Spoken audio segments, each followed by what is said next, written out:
Saya tidak banyak misalkan satu kodi. Oke. Nah, itu saya tidak. Jadi saya beli coba 4 dulu. Baju gamis yang untuk pesta itu semua tertunda karena tidak ada pesta yang dirayakan banyak gitu. Apalagi model baju jilbab itu kan perubahannya itu sangat cepat. Iya. Memang saya di IPMI Bekasi Utara merupakan ketua bidang fashion nih. Kalau nggak tahu sama sekali ekoprint kita akan bengong.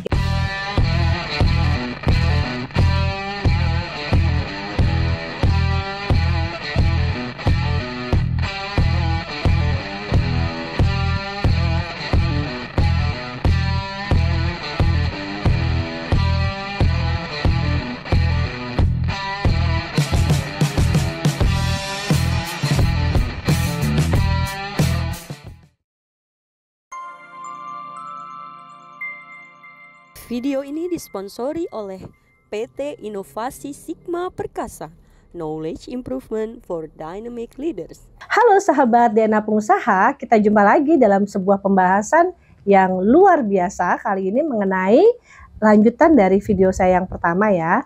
Ketika saya membahas dalam video tentang bagaimana sih kita memilih bisnis yang sesuai dengan tipe yang ada pada diri kita.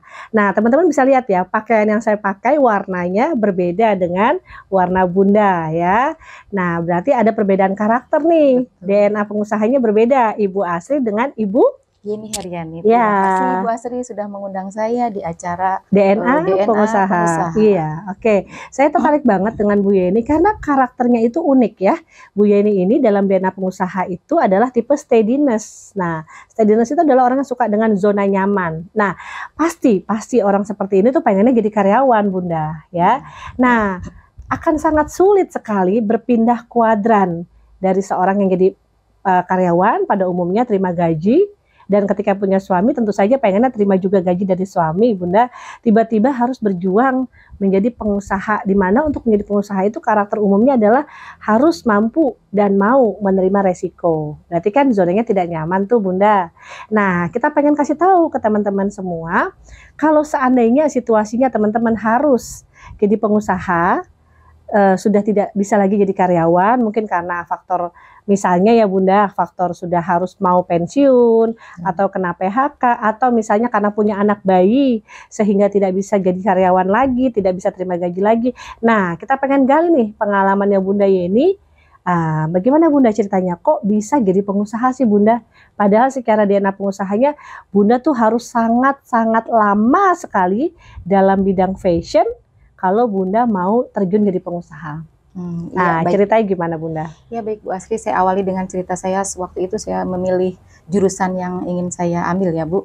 Waktu itu saya mengambil manajemen niaga. Oh, manajemen niaga. Ya, di situ mungkin kita selalu belajar tentang pemasaran. Pemasaran. Nah, itu.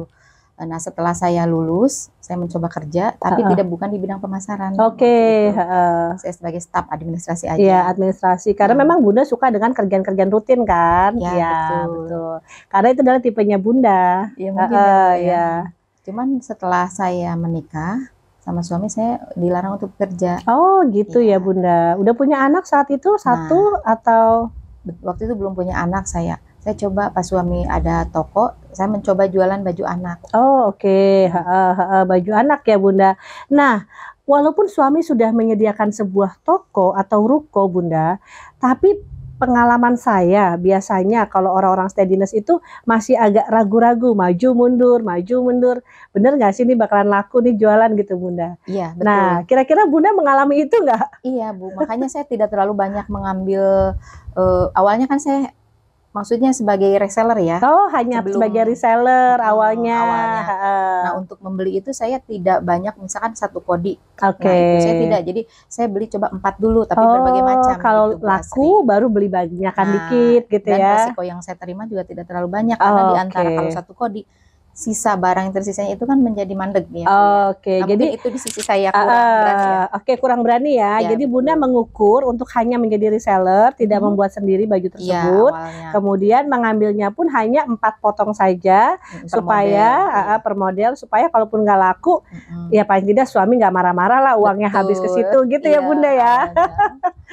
Nah, terus dari baju anak, kira-kira gimana Bunda perbandingannya antara jualan baju anak dengan akhirnya juga Bunda masuk ke baju emak-emak gitu kan? Nah, ya itu mungkin ya pemacu begini Bu Asri, baju anak walaupun kecil, ringkes, tapi harganya itu hampir sama dengan emak-emak gitu. Modal yang dikeluarkan pun sama. Iya. Jadi di situ saya berpikir kenapa saya nggak jual baju dewasa juga gitu.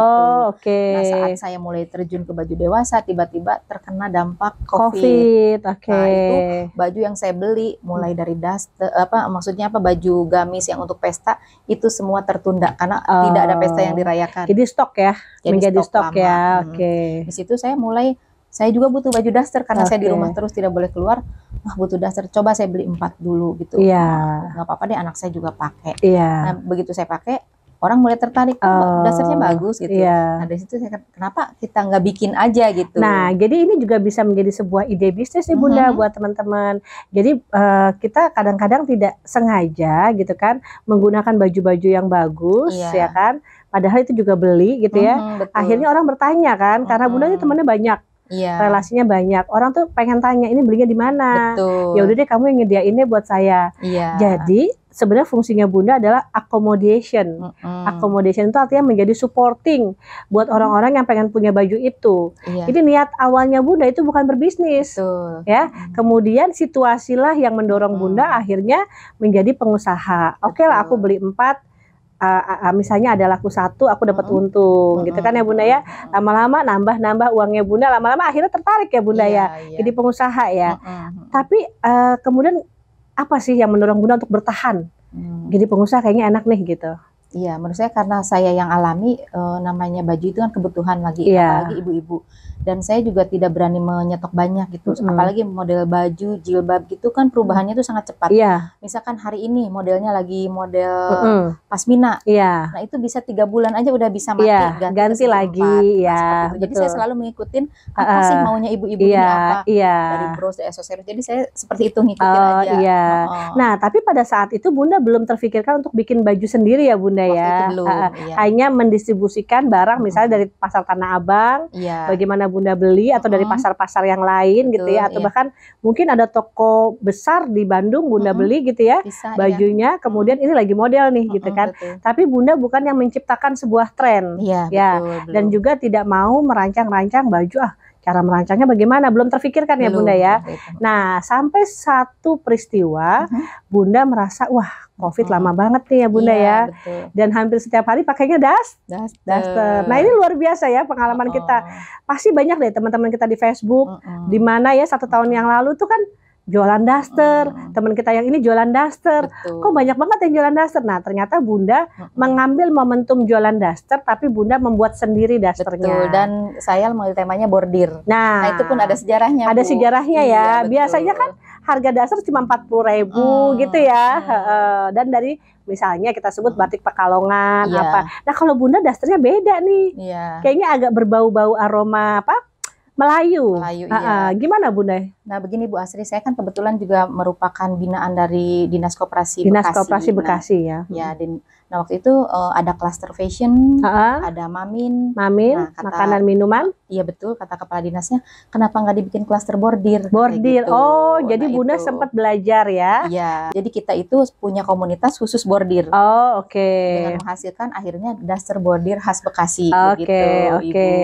Jadi Bunda mengambil sebuah keunikan yang bisa Bunda selling kan, gitu dengan nuansa bordir ya. Ini kan Bunda harganya kan bisa dibilang 2 kali lipat ya dari harga daster pada umumnya ya. Tapi juga bahannya agak sedikit berbeda memang ya Bunda ya. Nah ini jadi sebetulnya bisa jadi daster, bisa juga buat baju. Misalnya kalau mau ke pesta, tapi pesta-pesta sederhana ya Bunda ya, tinggal ditambahin manset gitu kan, tinggal tambahin celana panjang di dalamnya, itu unik ya Bunda ya. Malah kita dibilangnya mungkin karena kalau bilang daster terlalu gitu kayaknya murahan gitu. Jadi kita bilangnya home dress gitu. Home dress istilahnya tuh home dress ya. Tapi Bunda, ini kan sebenarnya peluangnya besar banget tanpa Bunda sadari ya. Dulu kan Bunda adalah reseller. Kenapa Bunda nggak coba sih menjual dalam jumlah besar lagi? Tapi konsepnya reseller Bunda.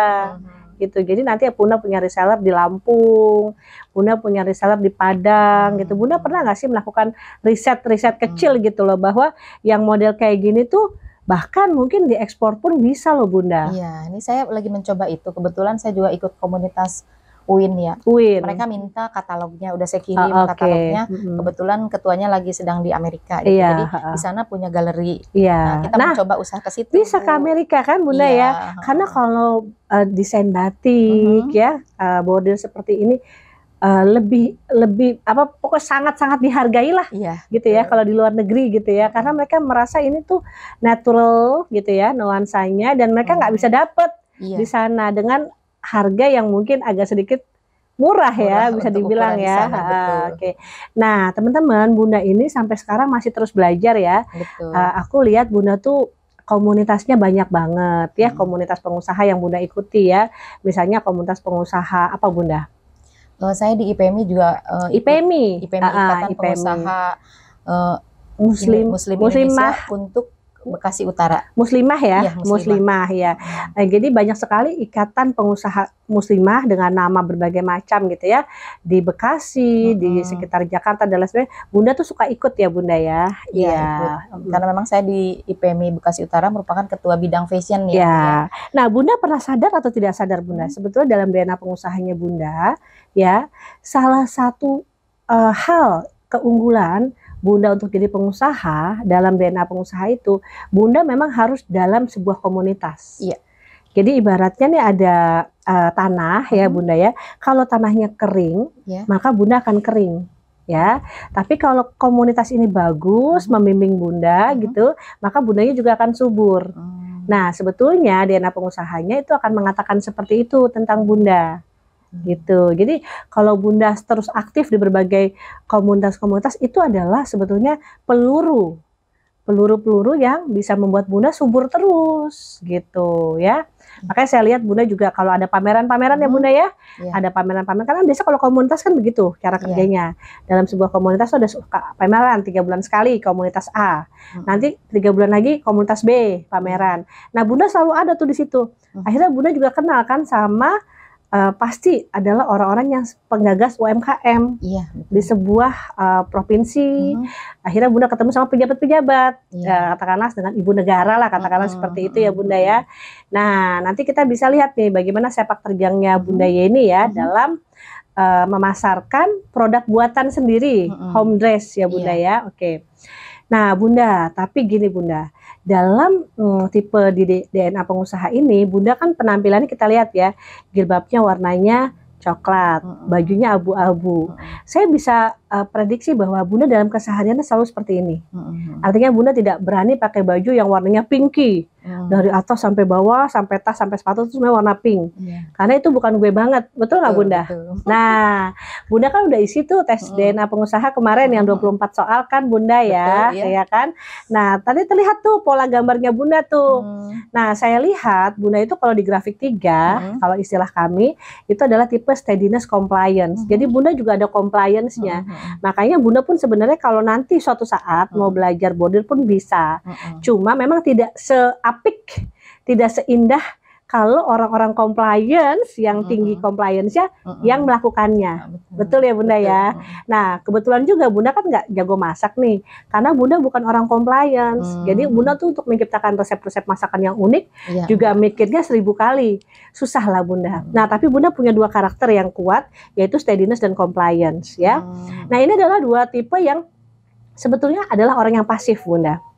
Orang yang pasif. Nah saya agak surprise ya Bunda dengan tipe steadiness compliance yang biasanya katakanlah bekerja di dalam sebuah perusahaan hanya menjadi bagian dalam sebuah tim, tapi Bunda sekarang bisa bikin perusahaan sendiri, kemudian Bunda warawiri kemana-mana memperkenalkan brandnya Bunda gitu, tapi tanpa merasa malu gitu Bunda.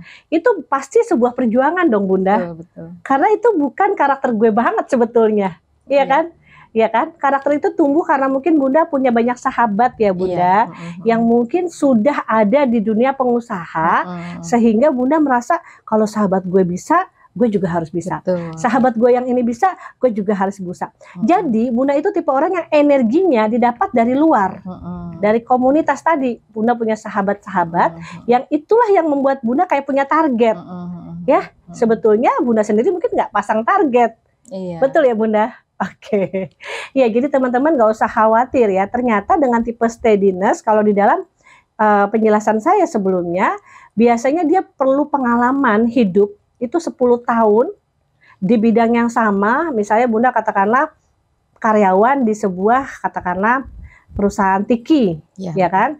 Karena Bunda tahu proses kerjanya sampai 10 tahun, akhirnya Bunda bisa menjalankan bisnis itu gitu. Atau misal Bunda tukang salon, tadinya karyawan di perusahaan salon. Betul. Nah, karena Bunda udah 10 tahun, Bunda akhirnya memberanikan diri untuk punya salon sendiri.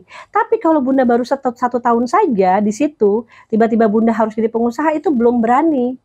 Itu tipenya, tipe seorang steadiness. Nah, Bunda ini dipengaruhi oleh faktor lingkungan. Jadi lingkungannya minta baju, akhirnya nyemplung. Jadilah pedagang ya, Bunda. Nah, setelah jadi pedagang, akhirnya punya merek sendiri. Betul. Disebutnya EM Shop. Iya. Karena atas saran ya dari seseorang supaya bisa diakui brandnya ya Bunda. Iya, karena kalau Bunda di hakinya nggak dapet, ya nggak bisa buka tokonya. Betul, gitu kira-kira ya Bunda iya, ya. Bisa digugat Mbak. Bisa digugat. Jadi EM Shop ini saat ini kan baru ada satu nih Bunda di sini. Sebetulnya kalau saran saya dari DNA Pengusaha, Bunda itu harus ada di sebuah mall. Jadi kekuatan Bunda itu bukan kekuatan nge-branding yang door to door. Itu bukan Bunda. Tapi bagaimana sudah ada lahan yang subur di sebuah mall. Mall itu pengunjungnya katakan sehari ada 1.000 orang. Yang mendatangkan pengunjung adalah mallnya. Nah, kebetulan dia lewat, oh ada EM Shop. Jadi mampir. Nah, nanti di dalam itulah Bunda bikin nyaman. Bikin nyaman si pengunjung dengan misalnya modelnya banyak, pilihannya banyak, harganya juga terjangkau. Nah, kemudian Bunda mungkin menyapa setiap tamu yang datang dengan ramah gitu ya. Itu sebetulnya yang harus Bunda lakukan. Ya. Nah, saya lihat tokonya Bunda ini adalah di lingkungan-lingkungan yang memang Bunda sudah nyaman, ya kan? Artinya Bunda tinggal di sini, punya toko di dekat sini juga. Kebetulan tetangga-tetangga juga sudah kenal sama Bunda. Tapi Bunda, kesulitannya Bunda adalah Bunda harus door to door. Karena begitu ada model baru, door to door lagi. Begitu ada model baru, ada door to door lagi, ya. Bunda menjadi mudah ketika misalnya tiba-tiba ibu-ibu yang udah beli datang lagi dengan keinginan sendiri. Betul. Tanpa dipaksa-paksa ya Bunda. Itulah pertolongannya buat usaha Bunda. Gitu ya. Tapi kalau misalnya nanti Bunda punya budget lagi, disarankan di dalam mall. Oh gitu. Atau di, semoga ya Mbak, amin. Atau di pinggir jalan, tapi di pinggir jalannya yang lebih besar lagi. Jadi begitu tamu lewat, artinya gini, bayangkan kita punya rumah makan Padang, apapun mereknya Bunda, nggak harus bermerek lah. Di pinggir jalan, masakannya enaknya, katakanlah nilainya 7 deh Bunda, nggak usah enak banget deh, pokoknya 7. Tapi karena di pinggir jalan besar, yang lewat banyak nggak Bunda? Banyak. Ya, pasti orang beli nggak? Iya. Beli. Orang kadang butuh makan. Kalau dia belinya nunggu 1 jam lagi deh, gue maunya ke mall sebelah sana, kan kelamaan. Pasti akhirnya mampir, gitu ya Bunda. Nah, begitu juga dengan tokonya Bunda, ya. Jadi orang-orang warga di sini katakanlah ada 1.000 orang, ya kan? Dia males ke Tanah Abang Bunda. Iya nggak sih? Iya kan? Masa gue ke Tanah Abang bawa duit 2 juta dong, gitu, ngerti nggak? Tapi ke tokonya Bunda ini kan 200.000 cukup, gitu lah, ngerti Bunda ya? Nah, akhirnya ini harus dibuat situasi menjadi apa? Seperti sebuah kebutuhan. Nah, Bunda mengambil momentum itu bahwa semua orang butuh baju, walaupun cuma 2 bulan atau 3 bulan sekali, ya Bunda ya. Udah keren Bunda perjuangannya, tapi saya yakin untuk sampai di fase ini Bunda itu berjuangnya hebat, luar biasa. Pasti ya Bunda? Iya Bu. Coba cerita Bunda, bagaimana perjuangan menitik sampai ke level ini? Ya mungkin dari persaingan juga ya Bu ya. Waktu saat mulai kondisi COVID itu, yang jualan daster itu banyak banget. Oh, oke, jualan daster banyak banget, betul. Banyak di Facebook, di mana gitu ya. Iya, di Instagram, macam model gitu. Nah, itu mungkin salah satu persaingannya juga ya. Dan yang paling ini juga dari biaya produksi kali ya Bu ya. Saya belum bisa misalkan kalau dengan membeli berapa gulung model yang besar gitu ya. Itu mungkin saya bisa lebih besar. Cuman kan itu saya juga belum terpikir untuk sampai di fase itu. Iya. Karena itu bisa pinjaman bank. Bunda juga masih takut ya. Masih takut. Kan karena karakter saya penakut ya. Iya. Suka dengan zona nyaman. Gitu. Yang kendalanya itu satu. Terus yang kadang kendala lainnya modelnya cepat berubah. Kadang orang jadi kalau Bunda beli 10.000 baju, katakanlah dengan bahan balbal, Bunda takut nggak habis dong, duitnya ke stok di situ. Sementara Bunda belum bikin sistem reseller, belum punya cara strategi memajukan pakai Instagram, belum ke arah situ ya Bunda ya. Saya kan dipaksa ke zona yang sekarang serba online. Waktu itu saya berjualan secara offline gitu. Itu kendalanya. Kalah teknologi juga dengan anak muda kali ya. Iya, memang seharusnya Bunda sih sudah harus dibantu oleh 3 orang, misalnya anaknya Bunda atau siapa yang main di online. Betul. Jadi dengan tipe steadiness-nya Bunda dan juga mungkin anak Bunda ada yang steadiness gitu atau tim ada yang steadiness, nggak ada masalah.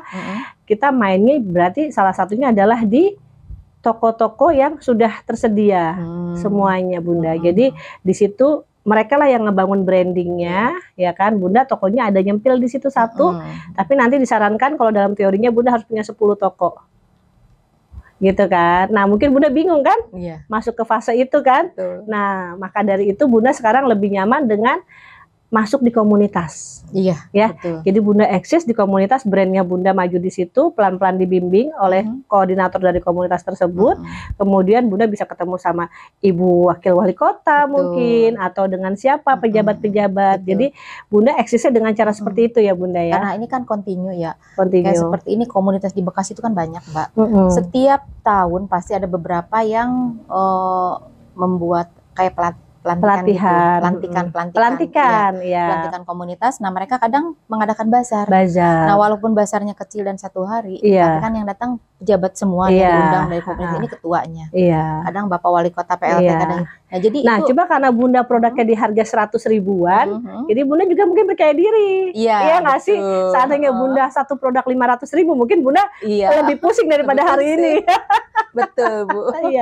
Iya, tapi benar Bunda. Bunda kalau jualan pakai metode apapun ya, Instagram, sebutlah semua metode ya, sistem reseller atau apapun Bunda yang nanti Bunda lihat di video-video saya ya, itu Bunda pasti sukses. Kenapa? Karena masih di angka 100 sampai 150 ribu. Oh gitu. Gitu. Walaupun tetap dibandingkan jualan beras ya lebih laku jualan beras. Walaupun berasnya untungnya cuma 5% ya Bunda ya. Tapi paling tidak Bunda sekarang nih saya sarankan Bunda punya toko di dalam mall. Gitu. Tapi mallnya harus yang rame Bunda. Sumarekon ya Mbak. Iya, tapi kelasnya juga Bunda. Kelasnya juga. Kalau di Sumarekon Bunda produknya dikali dua kali lipat harga ini juga laku, ya kan? Semoga ya Mbak. Iya Bunda. Jadi sekarang perjuangan Bunda yang saya sarankan bagaimana Bunda masuk juga nih ke area strategi. Jadi kerjaan-kerjaan pameran apa tuh udah harus ya ada timnya Bunda yang handle. Jadi nggak semuanya Bunda. Gitu. Kalau Bunda juga harus ikut pameran. Bunda mikirin strategi 5 tahun ke depannya kapan? Nah iya itu. Iya kan? Ya makanya saya senang sekali ketemu Mbak Asri. Iya, jadi nanti kita bikinlah ya pertemuan-pertemuan di DNA Pengusaha gitu. Saya mau bikin seminar-seminar DNA Pengusaha untuk ngebantuin orang-orang seperti Bunda yang dia udah self assessment nih. Aku steadiness, ya kan? Iya sih, aku kalau nggak ada motivasi 1 bulan aja aku nggak dapat motivasi, lembek. Iya. Mohon maaf ya Bunda ya, aku kasih tahu ya. Nggak apa-apa. Bunda itu tipe orang yang harus dikasih motivasi. Jadi sebulan sekali harus ketemu tuh sama pemberi motivasi. Kalau nggak dikasih motivasi, Bunda nanti lembek lagi. Kayak kerupuk ya Mbak. Iya, jadi memang setiap orang punya tipenya masing-masing. Ya, kalau tipe saya kan kebetulan dominans ya. Jadi kalau orang dominans itu punya banyak tantangan. Jadi kalau Bunda punya masalah nih di perusahaan Bunda, panggil orang dominans tuh seneng gitu loh. Memecahkan masalah-masalahnya tuh seneng karena memang suka tantangan ya. Nah makanya sekarang saya masuk nih ke komunitas UMKM. Saya pengen lihat nih UMKM mana nih yang kira-kira perlu dibimbing gitu kan ya Bunda ya. Karena memang Bunda itu secara persahabatan jumlah sahabatnya banyak. Alhamdulillah. Bunda punya sahabat banyak, makanya bajunya laku. Itu kekuatan ya. Tapi kelemahannya Bunda itu brandnya harus sudah ada di tengah-tengah orang yang sudah ramai. Makanya pilihnya bazar kan, gitu. Karena yang mendatangkan pengunjung bukan Bunda, ya kan. Pengunjung cuma lewat, beli, beli, gitu, Bunda ya. Nah, kita tahu lah banyak brand-brand yang sudah sangat terkenal, yang ada di pinggir-pinggir jalan. Di dalam video saya sebelumnya, Bunda tahu Nibras House ya, Nibras House. Nah, beliau itu awalnya dari hobi. Dari hobi coret-coret, bagaimana caranya fashionnya tuh bagus, menarik, cantik ya. Dia bikin banyak gitu, taruh aja di temennya, konsinyasi nggak laku. Nggak laku awalnya Bunda, tapi akhirnya tiba-tiba suaminya membantu, sistemnya reseller. Resellernya nggak tanggung-tanggung. Kalau kamu punya duit sekian, kamu bisa. Kalau kamu nggak punya duit sekian, nggak bisa gitu. Akhirnya orang berebut Bunda, karena modelnya banyak. Modelnya banyak, pilihannya banyak. Nah, kadang-kadang gini Bunda, kalau di bisnis fashion itu ada momentum, misalnya gini, momentum yang pasti kita tahu adalah Ramadan. Iya, betul. Nah, kalau Bunda sudah ada di bisnis ini, katakanlah 3 tahun Bunda ya, kemudian Bunda udah tahu polanya nih, polanya Ramadan seperti apa. Saya punya temen Bunda, dia tuh jualannya di Januari sampai Maret sampai April tuh masih sepi. Jadi karyawannya banyak Bunda, 15 orang. Dia bikin, misalnya contohnya dia bikin mukena nih, Bunda tahu nggak, Januari sampai Maret tuh dia nggak jualan, pokoknya bikin aja. Nanti begitu Ramadan dia jualan, jualannya habis udah. Jadi keuntungan dia di Ramadan itu menutupi 12 bulan. Nah gitu loh, untuk biaya hidup dia 12 bulan hanya dari kerja 1 bulan. Maksudnya gini loh, dari kerja penjualan ya, penjualan itu benar-benar bergerak cuma di bulan Ramadan, tapi produksinya dia bergerak di semua bulan. Loh, itu ada bisnis yang modelnya seperti itu Bunda. Salah satunya adalah mukena. Iya, betul. Mukena. Nah, daster ya. Daster itu juga sebenarnya mengalami momentum yang sama. Yang sama Bunda. Jadi pada saat Covid nih, katakanlah 6 bulan yang lalu kan Bunda udah mulai tuh banjir. Gitu, walaupun memang persaingannya adalah banyak daster-daster yang mirip. Ya kan, dengan harga yang jauh lebih murah dari punya Bunda. Nah, itu tinggal strateginya Bunda. Bunda bisa pakai sistem reseller. Nah, reseller itu nanti Bunda yakinkan bahwa produk kita beda loh sama yang lain. Nah, gitu loh. Jadi si agent of change ini ada 10 orang reseller, inilah yang akan ngegebrak pasar. Nah, si orang-orang ini tipenya berbeda dengan tipenya Bunda. Mereka tipenya influence, dominance. Mereka lah yang akan gerakin semua masyarakat. Nah, gitu Bunda. Itu artinya kita kolaborasi sama orang-orang yang punya kekuatan dengan karakter yang berbeda. Jadi Bunda hanya mengelola tukang jahit, ya kan, mengelola tukang desain dasternya Bunda, terus kemudian Bunda antarkan ke reseller-reseller, untungnya Bunda kecil, tapi kalau repeat ordernya banyak, disitulah Bunda dapat kekuatan. Itu yang harus Bunda lakukan. Siap. Bunda Yeni. Iya, tapi saya salut Bunda. Artinya Bunda tidak terbiasa dengan, mohon maaf ya, pada umumnya emak-emak kan nunggu dari suami, suami kasih buat makan cukup, ya kan Bunda ya, udah bisa. Anak-anak udah pada bisa kuliah ya Bunda ya, anaknya ya. Terus apa lagi dong Bunda? Iya kan? Nah, Bunda mungkin memanfaatkan waktu yang ada sehingga bisa lebih bermanfaat. Nah, Bunda juga saya lihat orangnya nggak berhenti-berhenti nih. Kalau saya datang nih ke komunitas ini, Bunda lagi belajar ya kan. Terus Bunda lagi berinteraksi ya kan. Bunda banyak rasa ingin tahunya ya Bunda, gitu, dengan penuh rasa apa ya, bisa dibilang ya, rasa mungkin Bunda menyadari kali ya Bunda bahwa Bunda harus terus berkembang bersama dengan orang-orang. Jadi Bunda banyak belajar dan banyak sekali saya lihat Bunda ikut pelatihan-pelatihan ya. Iya, termasuk kemarin pelatihan dengan Ibu Ima ya. Iya, Bu Ima. Iya, gitu Bunda. Itu keren banget Bunda. Karena mungkin nanti suatu saat akan berhubungan ya dengan saya. Karena kalau nggak tahu sama sekali ekoprint, kita akan bengong. Kita di komunitas, apa itu ekoprint, kita melongo gitu. Ini kan saya sedikit tahu apa sih itu ekoprint gitu Bu. Dan saya juga makasih banget ya Mbak Asri dengan ikut di UKM yang Pak Bowo yang dari sekian komunitas ternyata saya bisa berkenalan dengan Mbak Asri. Iya, saya juga bersyukur sekali Bu Yeni. Jadi ternyata ada loh orang seperti Bu Yeni yang tetap mantep berjuang gitu ya. Walaupun sebetulnya mohon maaf ya, bisa jadi Bu Yeni dapat dari suaminya udah cukup lah, bisa dibilang. Buat makan sebulan berapa sih sih Bu, gitu kan? Iya, artinya di rumah aja cukup nih Bu, tapi Ibu tetap mau ke sana, ke sini, ke sana, ke sini. Dan saya lihat juga Bu Yeni banyak menolong juga ya, UKM-UKM yang lain tuh sepertinya juga banyak tertolong dengan kehadirannya Bu Yeni gitu. Iya, mungkin kan mengalir saja ya Bu. Iya, karena mungkin Bu Yeni merasakan ada suasana persahabatan ya Bu Yeni. Betul, ya di dalam komunitas ini menjadi pemicu juga karena pemerintah itu kan sedang menggalakkan yang namanya mencetak 1 juta pengusaha UMKM. Betul. 1 juta banyak banget ya. Kalau dari Bekasi aja kita bisa cetak 200.000 aja pengusaha UMKM, sebenarnya komunitas Teluk Pucung itu perlu dibikin 10 aja. Udah aman itu. Makanya kemarin juga ada program yang masuk di kereta api ya, PT KAI membuka jadi gerai untuk UMKM. Oh iya. Seperti buat saya sih nggak begitu menguntungkan karena saya kan jual pakaian untuk di PT KAI. Cuman karena rasa saya penasaran. Oh jangan salah Bunda, jangan salah Bunda. Bunda bayangkan ya, aku naik kereta api setiap hari katakanlah bolak-balik Jakarta Bandung Jakarta Bandung. Aku lagi baca kertas di dalam kereta api ada tulisannya EM Shop. Kira-kira aku nongol nggak Bunda? EM Shop apa ya? Gitu Bunda, jangan salah. Jadi ada salah satu channel untuk promosi itu adalah nongkrong aja di PT Kereta Api. Nanti tuh banyak tuh yang dipromosikan. Walaupun kelihatannya cuma majalah ya Bunda, majalah. Tapi kan orang tiap hari kan nungguin perjalanan dari Jakarta Bandung, katakanlah 1,5 jam. Ngelihat kan majalah atau ngeliatlah televisi kecil ya kan yang ada di kereta api itu kan itu adalah bahan promosi yang luar biasa Bunda. Betul ya. Iya, jadi kalau Bunda brandingnya udah masuk di situ Bunda mau bikin reseller 10 di Bandung bakalan dapet. Insya Allah. Karena dia akan mikir, aku tuh kemarin lewat kereta api itu ngelihat sih EM Shop, bajunya dasternya beda nih dia nih. Nah brandingnya muncul tuh di situ tuh. Oh beda ya, dia bahannya beda dia gitu loh Bunda. Jadi Bunda jangan takut bersaing dengan batik Pekalongan yang harganya jauh lebih dari Bunda gitu Bunda. Saya lihat ini bordirnya bagus Bunda. Kebetulan saya orang Sumatera Barat, jadi itu nuansanya ya saya juga jadi pemacu kalau saya misalnya jalan-jalan gitu ke mall lihat batik keris ya. Walaupun dia ini tapi tetap stabil gitu. Di tiap mall selalu ada kan. Tapi itu mainnya di segmentasi yang agak sedikit premium ya Bunda. Mungkin itu strateginya beda lagi. Karena dia kan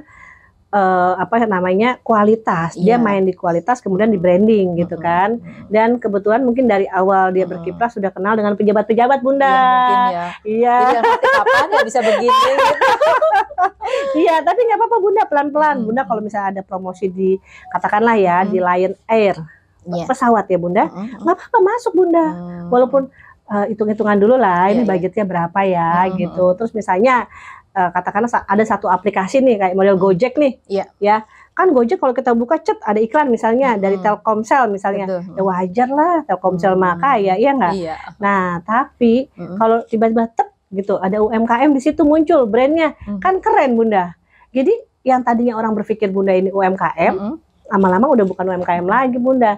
Kalau sudah, ada video saya sebelumnya, kalau sudah lebih dari 50 miliar omset dalam 1 tahun itu sudah bukan disebut UMKM. Ayo Bunda, kita maju ke level itu Bunda. Insya Allah ya Mbak, doanya. Iya, jadi mudah-mudahan kita semua bisa lah scale up ya Bunda ya, scale up. Jadi ini produknya udah bagus, udah punya 1 ya, mungkin bisa ditemukan 1 atau 2 lagi gitu Bunda.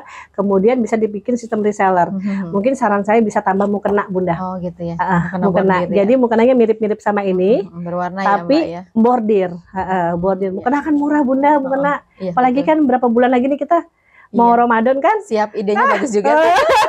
Saya akan mencoba Mbak. Iya, jadi aku datang nih ke sini, aku akan beli daster sama mukena, pulang ke rumah nggak sampai 500.000, aku duitnya udah keluar tapi kebutuhanku terpenuhi. Iya kan, daripada aku cari mukena di tempat lain lagi, mendingan di sini juga. Gitu Bunda. Terima kasih Mbak Asri. Iya. Oke, sahabat DNA Pengusaha, kalau ada saran dan masukan ya terkait tema-tema apa sih yang menarik untuk diangkat ya, jenis bisnis apa yang Anda ingin ketahui, karena ini juga bisa jadi ide bisnis ya buat Anda yang mungkin masih menjadi karyawan, masih menjadi PNS gitu ya, kemudian di hari Sabtu dan Minggu atau di luar jam kantor Anda bisa loh misalnya menjadi reseller dari Bu Yeni, nanti nomor teleponnya ada di sini gitu ya. Dan mungkin juga nanti siapa tahu Bu Yeni punya jilbab atau apa yang unik-unik ya Bunda ya, yang masih ada satu hubungannya dengan EM Shop, yaitu toko busana muslimah gitu ya. nanti bisa juga Bunda di sini. Oke, siap Mbak Asri. Iya, Terima kasih banyak Terima kasih ya. Bunda. Sudah Sukses selalu banyak ya Bunda didapat ya. hari ini, udah dikasih motivasi dan lain-lain. Iya. Terima kasih Mbak Asri. Iya, jangan lupa Sukses baca buku selalu. DNA Pengusaha juga ya teman-teman Siap. ya.